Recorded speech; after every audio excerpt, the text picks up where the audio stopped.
Badan Meteorologi, Klimatologi, dan Geofisika menyatakan puncak musim hujan di wilayah Indonesia akan terjadi pada Januari hingga Februari 2021. Adanya beberapa fenomena iklim global yang terjadi secara bersamaan membuat peluang terjadinya cuaca ekstrem. Hal ini menjadi pengingat kewaspadaan, khususnya untuk wilayah Jakarta yang kerap dilanda banjir. Pemerintah Provinsi DKI Jakarta telah membenahi infrastruktur untuk mengurangi dampak banjir. Namun, adanya cuaca ekstrim membuat persiapan penanganan banjir wajib lebih dimatangkan. Pada 24 Januari 2021, Jakarta diguyur hujan. Berdasarkan data BPBD DKI, ada 10 titik yang tergenang banjir dengan ketinggian bervariasi antara 10 cm hingga 45 cm. Fakta ini menjadi peringatan dini bagi Pemprov DKI dan dinas terkait untuk mengantisipasi jika hujan dengan intensitas yang lebih tinggi terjadi. Persiapan mitigasi perlu dimatangkan sehingga penanganan banjir dapat dilakukan secara optimal. Tim Liputan Berita 1. Ya, Jakarta memasuki musim penghujan. Adanya fenomena iklim global ini membuat ancaman banjir kembali menyeruak. Saat ini Indonesia sedang dihadapkan dengan cuaca ekstrim yang imbasnya mengakibatkan bencana hidrometeorologi di berbagai wilayah. Nah, sebagai ibu kota negara, Jakarta pun harus menyiapkan skenario terburuk jika nantinya terjadi banjir. Untuk membahas mengenai fenomena ini, kami sudah terhubung bersama dengan pakar meteorologi Sekolah Tinggi Meteorologi, Klimatologi, dan Geofisika, Denny Septiadi, serta pengamat tata kota Nirwono Yoga. Saya sapa dulu kedua narasumber saya, Pak Denny dan juga Mas Yoga. Terima kasih sudah bergabung bersama kami siang ini di Lunch Talk. Apa kabar Bapak-Bapak? Saya sehat ya? Baik, alhamdulillah. Terima kasih Mbak Putri. Ya, alhamdulillah. Saya mungkin sebelum ke Mas Yoga, saya ke Pak Denny dulu. Kita tahu bahwa saat ini cuaca ekstrim sudah sangat meresahkan begitu, dan BMKG juga menyatakan bahwa puncak musim hujan itu katanya akan terjadi di Januari dan juga Februari. Pak Denny, kalau kita berkaca dengan apa yang terjadi di Jakarta pada awal 2020 lalu, ini kan juga menyebabkan banjir yang luar biasa di Jakarta. Sejauh ini Anda melihatnya bagaimana persiapan dari Pemprov DKI sendiri menghadapi kondisi ini? Sebetulnya kalau saya lihat hampir kejadian banjir itu berasosiasi dengan pada saat musim DJF ya, Desember, Januari, Februari. Nah itu sudah mulai rame, baik Pemda, bukan cuma DKI, sebetulnya beberapa wilayah di Indonesia itu sudah mulai kita berhadapan dengan potensi bencana hidrometeorologi. Oke, baik. Jadi memang Anda sudah melihatnya dan mendengarnya bahwa ini sudah mulai ramai, kemudian juga sudah mulai direncanakan. Kalau kita kembali kepada persoalan cuaca ekstrim, sebenarnya memang penyebabnya ini, penyebab banjir di Jakarta ini hanya karena betul-betul cuaca ekstrim yang tidak bisa diantisipasi karena ini adalah kejadian alam, ataukah ada faktor lain soal misalnya kerusakan lingkungan yang juga memperburuk keadaan ini? Ini ya, kalau untuk kita lihat secara keseluruhan, wilayah Indonesia itu termasuk wilayah yang surplus energi. Jadi wilayah kita, benua maritim Indonesia dari barat sampai ke timur itu memang kita daerah yang menerima energi laten matahari itu sangat luar biasa sekali.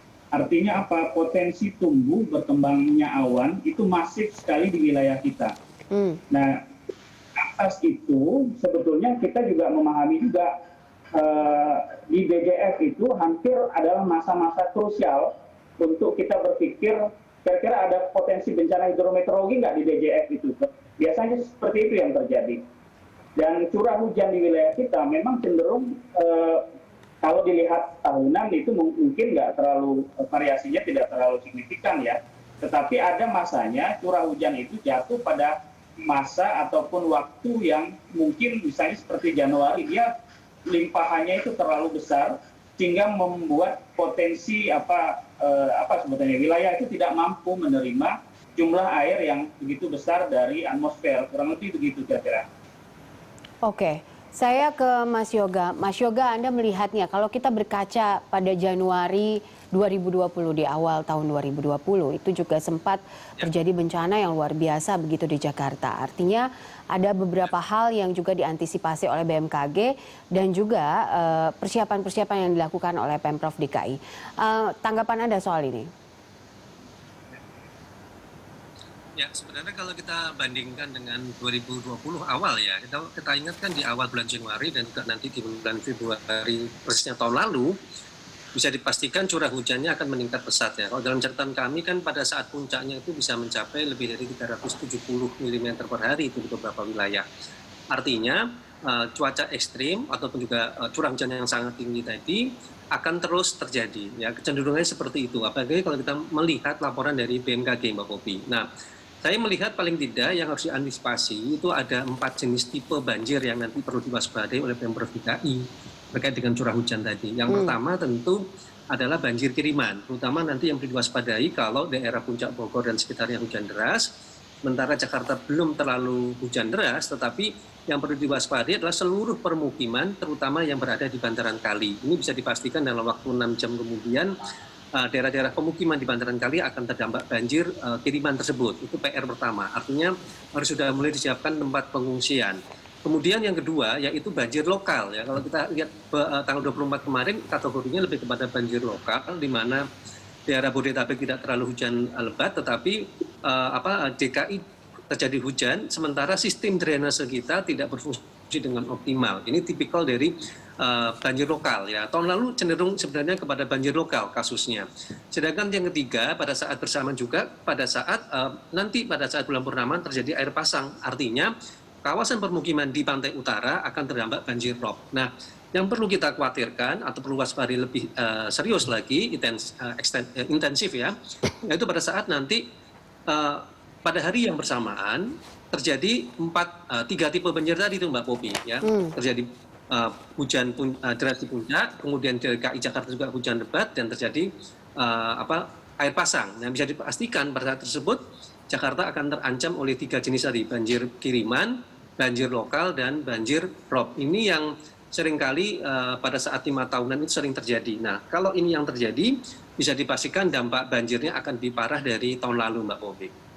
Oke, kalau dilihat secara direktori dari peta kota Jakarta sendiri kan sempat juga tanggal 24 Januari kemarin itu sempat ada 10 titik begitu yang juga mengalami atau menampung ada banjir lah begitu di 10 wilayahnya. Nah, apakah ini Anda melihatnya ini adalah salah satu keberhasilan Pemprov DKI juga dalam menghadapi banjir atau bagaimana? Ya, yang pertama perlu kami catat adalah kemarin tanggal 24 Januari itu belum puncak ya Mbak Popi ya. Artinya jauh dari yang terjadi tahun lalu yang sampai mencapai di atas 370 mm. Jadi ini perlu perlu catatan bahwa masih ada akan puncak musim hujan yang hujannya lebih lebat dari kemarin. Artinya kesiapannya tidak sekedar seperti biasa. Kemudian yang kedua, lokasi titik 10 ini kan yang tadi saya katakan ini belum mencapai puncak. Artinya kalau kita berkaca pada tahun lalu persis, bisa dipastikan banjir akan terdampak di lebih dari 10 lokasi tersebut. Nah, yang perlu dicatat sebenarnya, dalam catatan kami, lokasi-lokasi yang rawan banjir, Mbak Upi, itu sebenarnya bisa dipastikan bukan lokasi-lokasi baru. Hampir sebagian besar yang kami pantau, lokasi-lokasinya sebenarnya kawasan yang merupakan kawasan langganan banjir. Ya. Seperti tadi misalnya pemukiman di bantaran kali, kemudian kedua permukiman tidak dekat kali tetapi sistem drainasenya buruk. Nah ini bisa dipastikan itu akan terdampak banjir. Dan yang ketiga yang tidak kalah penting, terutama pemukiman di daerah pantai utara yang terdampak dengan banjir rob Popi. Nah 3 titik lokasi itu yang menurut saya perlu perhatian serius menjelang puncak musim hujan yang diperkirakan nanti di awal Februari Mbak Popi. Oke, baik. Saya ke Pak Denny lagi. Pak, saya juga mendengar keterangan dari BMKG soal ini. Ada beberapa fenomena sebenarnya iklim global yang terjadi secara bersamaan begitu. Nah, seberapa besar dampak dari fenomena-fenomena iklim global yang disebutkan oleh BMKG ini, Pak Denny?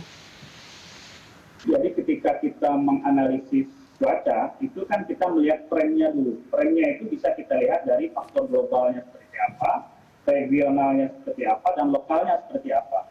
memang La Nina kita aktif, kemudian suhu muka laut di wilayah Indonesia juga cenderung hangat, dan itu saja. Kemudian ditambah lagi di JJF, itu kan monsun Asia dari Asia ke Indonesia yang membawa banyak uap air, ya aktif sekali. Artinya apa, potensi wilayah kita lebih banyak menerima curah hujan itu akan terjadi di fase inilah. Nah ini yang perlu memang kita persiapkan di 24 kemarin ya, di 24 Januari kemarin.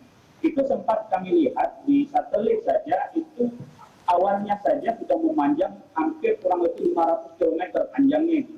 Bahkan sempat saya lihat, saya sempat worry juga, sempat khawatir ini menjadi, kalau dalam kita bicara awan ya, awan itu ada yang single, kemudian ada yang multi cell, kemudian ada yang juga skala meso dan lebih.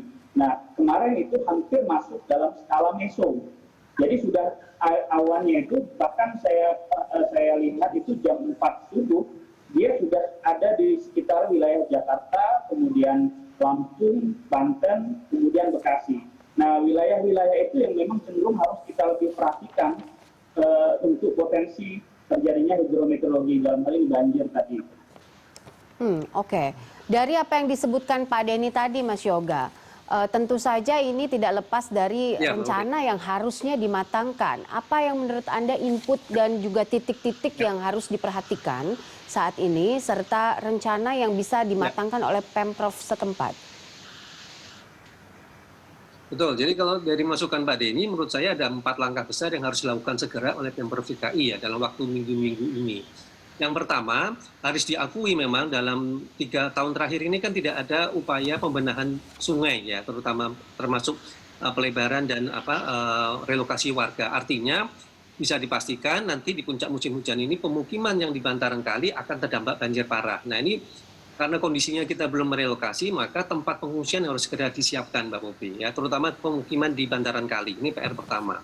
Kemudian PR yang kedua, karena ancaman juga banjir lokal, maka diupayakan selain penyediaan pompa-pompa yang sedang disiapkan oleh Pemprov DKI, maka dipastikan dulu lokasi pemukiman yang terdampak atau menjadi langganan banjir itu tempat pengungsian, ya, karena saluran drainasenya juga perlu direhabilitasi, yang menurut saya ini PR besar dari Pemprov DKI. Kemudian ketiga, catatan saya adalah terutama nanti pemukiman yang berada di pantai utara, pesisir ya, karena pada saat bersamaan kalau jadi banjir kiriman, sementara di pantai utara terjadi rob, bisa dipastikan pemukiman yang di pantai utara paling parah akan terdampak menerima banjir, karena dia menerima dari dua sisi. Ya. Ini otomatis kita harus menyiapkan tempat-tempat pengungsian, tetapi yang paling dipentingkan tempat pengungsiannya harus siap dengan protokol kesehatan. Ya, ini menurut saya catatan dari Pemprov DKI yang harus segera disiapkan. Nah, yang keempat, harus dipastikan lokasi-lokasi seperti Ring 1, ya, lokasi-lokasi segitiga emas, lokasi-lokasi yang penting disiapkan pompa mobile untuk mengantisipasi terjadinya genangan-genangan banjir lokal. Nah, 4 PR ini yang